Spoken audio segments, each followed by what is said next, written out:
Indonesia has unveiled broad emergency COVID-19 restrictions as infections soar to record levels. All malls in Java and Bali will have to shut. Dining in at F&B outlets will also be banned. The measures take effect this Saturday and last for 2.5 weeks. Indonesia has reported close to 25,000 new cases and more than 500 deaths. Both are new daily highs.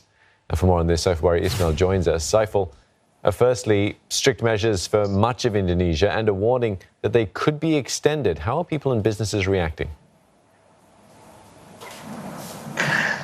Well, Steve, businesses, especially retailers, will be hit by the latest tighter restrictions. Under the new restrictions, shopping malls will be shut for 18 days. The Indonesian Retailers Association said the measures will have far-reaching impact.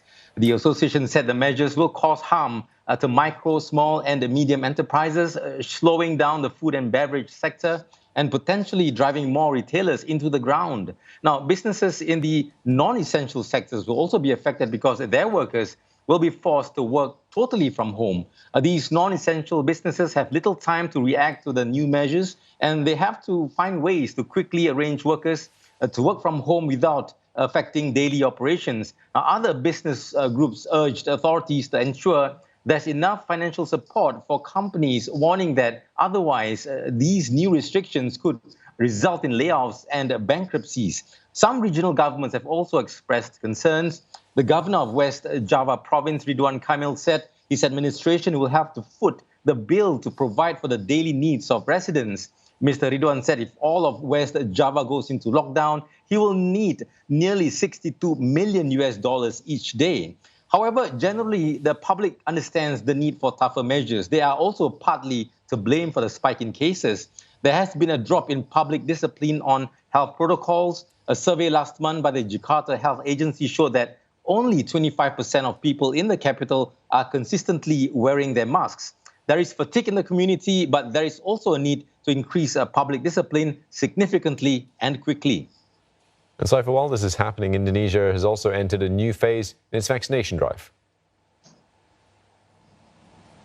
That's right, Steve. Jakarta has started vaccinating young Indonesians between the ages of 12 and 17 today. Its Governor Anies Baswedan said he's targeting to inoculate a total of 1.3 million people in that age group.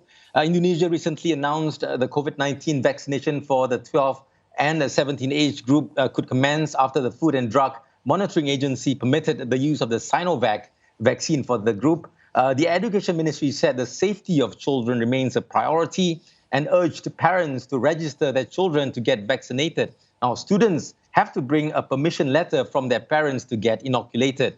Vaccinations for younger Indonesians come at a time when the Education Ministry is planning to reopen schools. Initially, schools are scheduled to begin classroom learning at the start of the new academic year in July.